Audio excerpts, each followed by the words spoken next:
Okay, hallo Leute, ist mal wieder soweit, Videotime. Ich will heute über 4 verschiedene Dinge ganz kurz reden. Zum ersten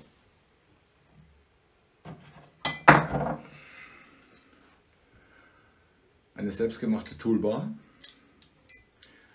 die hier länger ist, nämlich 23 cm und die hier 45 cm ist. Also ähnlich wie der US, glaube ich, 460 von Tormek. Zu dieser Toolbar dazu wird es noch eine zweite geben. Da ist dieses Teil genauso lang wie dieses. Sprich, ich habe auf beiden Seiten meine volle Reichweite für lange Messer auch. Warum? Diese zweite Toolbar mit beidseitigen Auflagen ist geboren aus der Idee, mit diesem Adapter ein zweites Schleifrad auf der Tormek zu befestigen, um Leute, die zum Beispiel viel schleifen, da habe ich schon mitgekriegt, die schauen, dass sie sich am Jig immer die gleiche Länge einstellen des Werkstücks. Also sprich, wenn ich hier mein Messer einspanne, dann ist meine Messerschneide hier und dann schleifen die 10, 15 Messer hintereinander, dann schauen die, dass die jedes Messer immer gleich einspannen. So, es wäre wahrscheinlich eine Erleichterung für die, wenn die, ich gehe jetzt mal davon aus, die haben meine CBN-Räder, ein 400er Rad haben und ein 1000er und haben beides gleich drauf. Die Räder haben den gleichen Durchmesser. Jetzt haben die so eine Toolbar, die auf beiden Seiten raussteht. Das heißt, ich decke beide Räder ab, das linke und das rechte. Dann brauchen die im Prinzip nur von einem Rad aufs andere switchen und können ein Messer nach dem anderen schleifen, ohne an der Maschine irgendwas zu verändern. Ab und zu mal ein bisschen Wasser aufs Rad sprühen, ja, das zeige ich euch gleich noch. Ja, das war praktisch der Prototyp und das hier ist jetzt das Final Product. Ich habe das Ganze deutlich verkleinert, weil es einfach nicht notwendig war, so einen Klotz zu machen. Und das sind gleich mal 5 Euro mehr in der Produktion wie das, weil Edelstahl, das ist Edelstahl, das ist also kein Schrott. Es wurde so ausgelegt von mir, das zeige ich euch nachher, dass ich die Tormek-Räder und die CBN-Räder beide mit dem, wo ist er denn? Ach, der ist gerade auf der Maschine drauf, mit dem Knopf vom Lederrad befestigen kann. Das heißt, ich brauche da keine Unterlegscheiben, nichts, das geht so. Wenn ich natürlich mein Filzrad mit montiere, Filz- und Lederrad, dann brauche ich für das Filzrad, aber das brauche ich sowieso Unterlegscheiben. Das wäre die Nummer 2, was ich vorstellen möchte. Und last but not least, Pin Pivot Collar. Das kommt hier drauf. Und dann kann ich das hier festspannen. Ich muss dazu sagen, das ist der lange Jig. Da passt es nicht drauf. Aber ich habe nur 2 produzieren lassen für den Anfang. Auf das kleine passen die einwandfrei drauf, werdet ihr nachher sehen. Das große hat 12,2 mm Durchmesser hier. Und das kleine hat nur 12,1 oder sowas. Und ich habe die auf 12,1 machen lassen. Habe den aber schon angerufen, er produziert mir die restlichen, wenn er das Material kriegt, nächste Woche. Und wir machen dann 12,5 mm.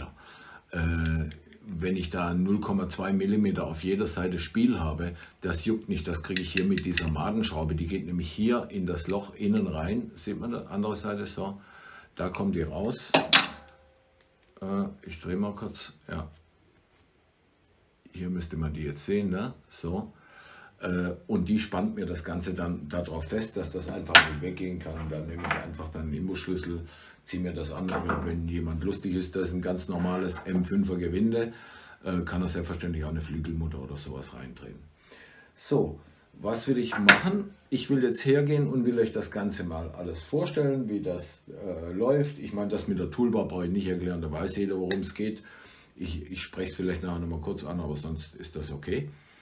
Bevor wir jetzt rübergehen zur Maschine und was loslegen, wir hatten gerade auf unserem YouTube-Channel, sage ich, auf unserem WhatsApp-Channel von den Schleif-Junkies.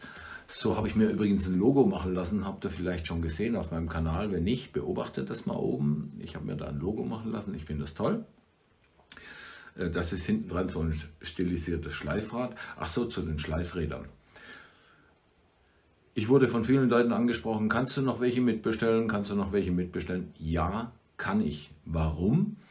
Weil der Geldtransfer nach China nicht geklappt hat. Und ich habe mein Geld wieder zurückgeholt und werde am Montag einen neuen Transfer starten. Und da ich einen neuen Transfer starte, kann ich auch nochmal Räder nachbestellen.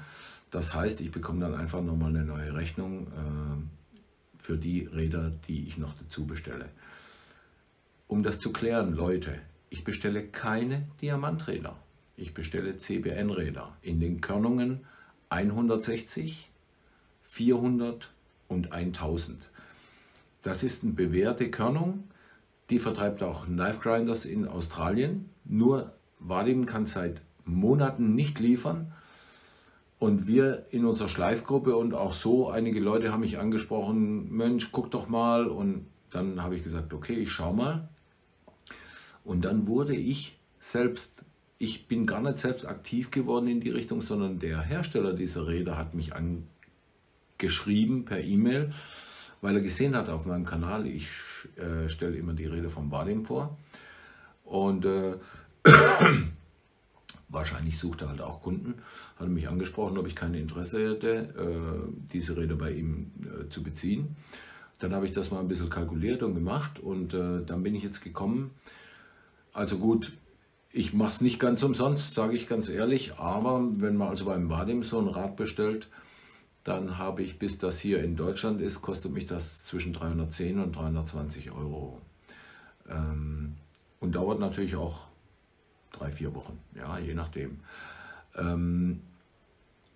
Die Räder bei mir werden kosten 230 Euro plus Versand. So, das zu den Rädern. Also, ich nehme keine Bestellungen oder sonstiges oder auch Nachfragen an hier über die Kommentare. Nein, Leute, ich verliere da den Überblick. Ich schreibe meine E-Mail jedes Mal offen hier rein. Ich habe überhaupt keine Geheimnisse. Ich kann mit jedem kommunizieren und ich kann mit jedem reden. Ich möchte was Schleifräder oder Zubehör oder jetzt sagt einer, ja, das Ding gefällt mir, will ich haben. Ach so, ja, Preise. Das für das zweite Rad 35 Euro. Dieser Pin Pivot Collar, der wird 30 Euro kosten. Glatte 30 Euro. Jeweils immer plus Versand. Versand werden immer, glaube ich, 5 Euro sein. Und die Toolbar, die kostet 70 Euro bei Tomek oder auch bei den Werkzeughändlern 35 plus Versand. Ja. So, jetzt bevor wir an die Maschine gehen, noch ein ganz kurzer Tipp. Ab nächste Woche ist hier bei uns in Baden-Württemberg und in vielen anderen Ländern Maskenpflicht. Wenn ich einkaufen gehe, wenn ich in den öffentlichen Verkehrsmitteln fahre und so weiter. Und da haben wir gerade auf unserem WhatsApp-Kanal gesprochen, was habt ihr denn für Masken etc. etc. Und meine Frau hatte da eine ganz gute Idee. Und zwar hat sie einen alten Schal von sich genommen, so ein Loop. Das ist ja, der ist ja rundrum zu, ja. Stülpst dir über den Kopf. Dann sind wir hergegangen, haben hier oben, warte mal, wo bin ich? Hier, 2 Schlitze reingemacht, einfach reingeschnitten, eingeschnitten, ganz einfach. Die hängst dir über die Ohren. Und jetzt hast du deine Schutzmaske, weil Schutz bietet das ja eh nicht. Auch die, wo du da so kriegst, bieten ja keinen Schutz. Es geht ja eher darum, die anderen zu schützen, dass du niemanden anspuckst oder sowas. So, fertig ist die Rosel. Ich finde das klasse, ohne zu nähen, ohne irgendwas, nur eine Schere, Schnipp, zack, fertig. Und wenn du zurückkommst vom Einkaufen ins Auto, dann machst du einfach so, zack, und dann hast du halt ein Halstuch um. Stört dich auch die Klimaanlage nicht. Okay, aber jetzt genug gequatscht. Jetzt gehen wir rüber an die Maschine und ich zeige euch die einzelnen Dinge mal im Einsatz. Bis gleich. So, jetzt habe ich das Mikrofon dran gemacht. Ich denke mal, das dürfte jetzt vom Ton her ein bisschen besser sein wie vorher, nur mit der Kamera. So, also das war's zur Toolbar. Jetzt kommen wir zu unserem Teil, das zweite Rad zu montieren. Dazu mache ich das Lederrad weg. nehme in dem Fall jetzt zum Beispiel mein 1000er CBN Rad, schraube das hier drauf. Ich lasse vor, das letzte Mal habe ich die Schraube hier runter gemacht, das ist Blödsinn, hat mich ein Zuseher darauf angesprochen, mach das doch nicht. Ich schraube das jetzt nur mal handwarm an, mache mein 1000er Rad jetzt hier drauf, zack, und kann jetzt hier, na komm, spannen. Jetzt ist mein Rad gespannt so. Und jetzt kann ich natürlich, habe ich beide laufen. Jetzt ein kleiner Tipp. Ich würde ja jetzt normalerweise hier gehen und jetzt hier, warte mal, ich spanne das mal kurz ein, so. Ich habe jetzt hier mein Messer, Schleife und habe jetzt hier die verlängerte Toolbar. Wenn ich die nicht habe, nehme ich die einfach, ich brauche die Höhe nicht verstellen, drehe die um, weil die Räder sind gleich vom Durchmesser. Dann brauche ich auch die Höhe nicht verstellen. So, und dann schleife ich hier weiter.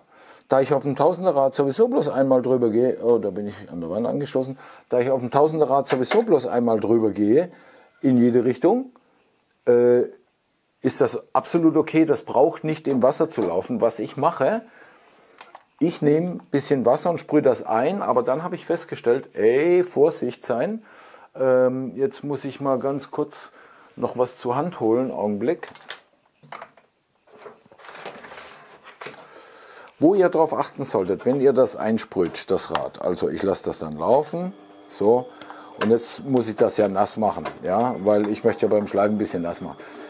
Ich decke hier mit diesem Schneidbrettchen das Gummirad ab. Warum? Das Gummirad soll bitte nicht nass werden. Warum? Sonst dreht das hier unten auf der Welle durch. Das hatte ich mal und ja, das war nicht so schön.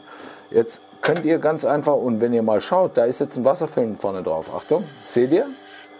Das heißt, für eine Runde Schleifen, einmal hin und zurück oder zweimal hin und zurück, reicht das vollkommen. Ja? Und von daher gesehen, macht das richtig Sinn. Wenn jemand mehrere Messer hintereinander schleifen möchte, dann kann er das wunderbar hier montieren und das ist optimal. Also ich fand es eine tolle Idee und dementsprechend habe ich das dann halt auch versucht umzusetzen. Ich wollte mir nicht das Leder für Drechselwerkzeuge kaufen, weil derjenige, der dieses Leder für Drechselwerkzeuge hat, diese zwei Scheiben, der braucht dieses Teil nicht zu kaufen. Der kann einfach die Scheiben von der Welle runter machen, kann die hier drauf machen, macht sich ein paar Unterlegscheiben rein und kann das Rad auch montieren. Allerdings steht das Rad dann noch weiter außen, weil das einfach länger ist. Ich bin jetzt wirklich hergegangen und habe das so gut wie möglich angepasst, dass es mit der Schraube jetzt mit beiden passt. Noch eine andere Möglichkeit wäre natürlich, wenn ich jetzt hergehe und mache das hier mal kurz runter. So. So, und jetzt gehe ich her. Just a moment. Dann könnte ich hier natürlich jetzt ohne weiteres, Moment. Halt, ich bin falsch rum. Nee. Wie drehe ich denn heute? Bin ich blöd oder was? So. Ich könnte hier jetzt natürlich meinen Wassertank mit dem Japanstein drauf machen. Und hier drüben mein Filzrad. Hier. Das wäre natürlich ein anderes Setup. Ja, mein Filzrad geht immer ein bisschen schwer. So, und hier kommt jetzt mein Japanstein ganz normal drauf. Zack. Der wird festgemacht. Zack. Da kommt der jetzt im Moment dreckige Wasserbehälter drunter, egal. Zack. Ich nehme die Toolbar, setze die hinten auf meine Front Wheelbase, lasse die Maschine laufen und jetzt dreht sie von mir weg, so wie sich das gehört. Und jetzt könnte ich natürlich hier auf meinen Japanstein und einmal drehen, kann ich hier auf mein Filzrad. Das heißt, ich finde das Ding gar nicht so unschlau. Wie gesagt, ich muss einfach 35 € dafür haben. Wer das ausgeben möchte, kann es gern kaufen. Wer nicht, kann es gern lassen. Ist überhaupt gar kein Thema. Aber jetzt habe ich es einfach mal vorgestellt und dann kann jeder für sich selbst entscheiden, ob ihm das wert ist. Und ja, so, ja, hey, das könnte ich eigentlich gleich drin lassen. Ne, ich mache da ein anderes Rad drauf jetzt. Dann zeige ich euch mit diesem Pin Pivot Collar, wie das aussieht. Kleinen Augenblick. So, zuallererst mal kommen wir zu dem Pin Pivot Collar. Wie montieren wir das? Wir schrauben den Griff hier hinten runter. Jetzt haben wir hier so einen O-Ring. Ja. Der O-Ring muss runter. Hebt den gut auf, weil den braucht ihr später wieder. Dann nehmt ihr das Teil und steckt das halt. Ich muss die Schraube wieder rausdrehen. Ich habe die ja vorher ein Stück reingedreht, dass ihr das sehen könnt. Steckt das Teil hier drauf.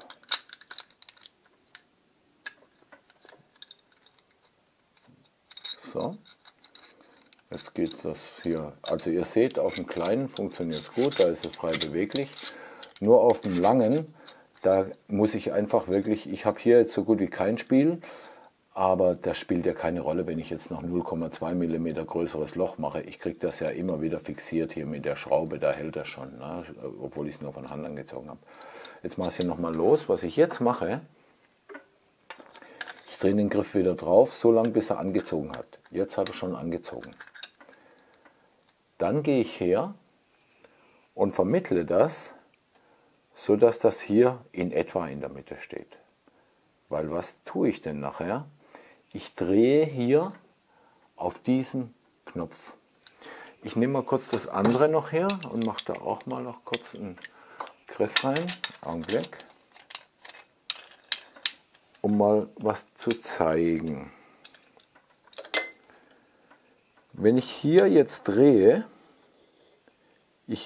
beachtet mal hier die Spitze. Wenn ich jetzt drehe, dann drehe ich hier außen drauf. Hier auf dem Knopf außen. Ich sollte aber hier in der Mitte drehen, weil was passiert, wenn ich hier außen drehe? Achtung. So. Und jetzt achtet mal drauf, wo das hinwandert. Das wandert nach hier unten.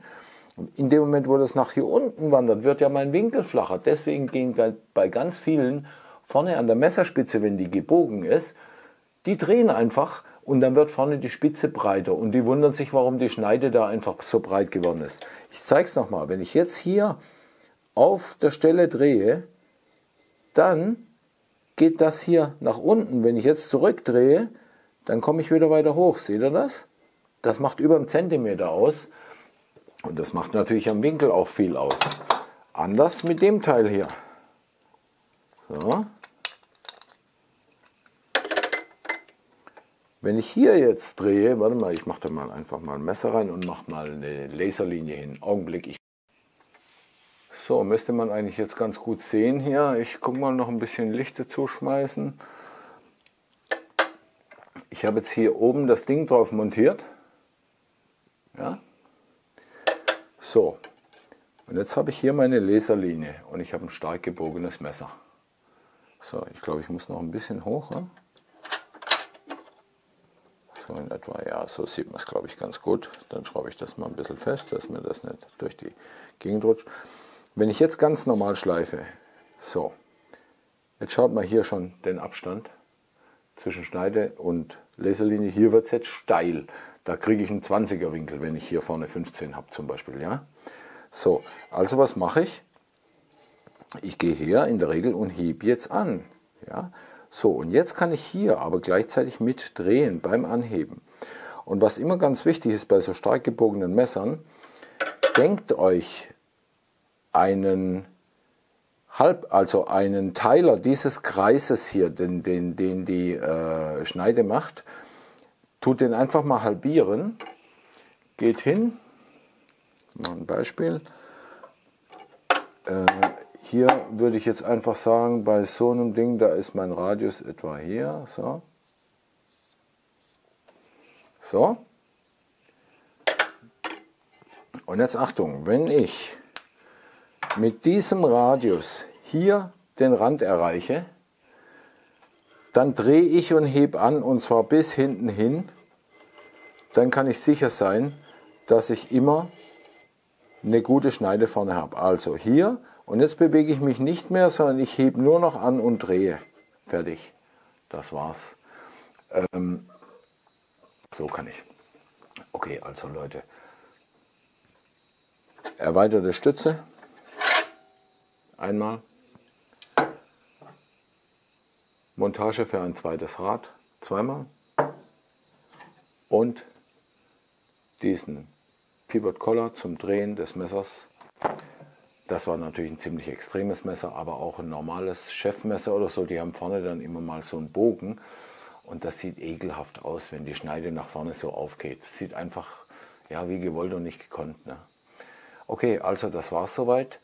Ich schreibe da unten in die Kommentare auch meine E-Mail-Adresse rein. Wer irgendein Interesse an irgendwas hat, soll mich anschreiben. Dann machen wir das Ganze per E-Mail und per PayPal.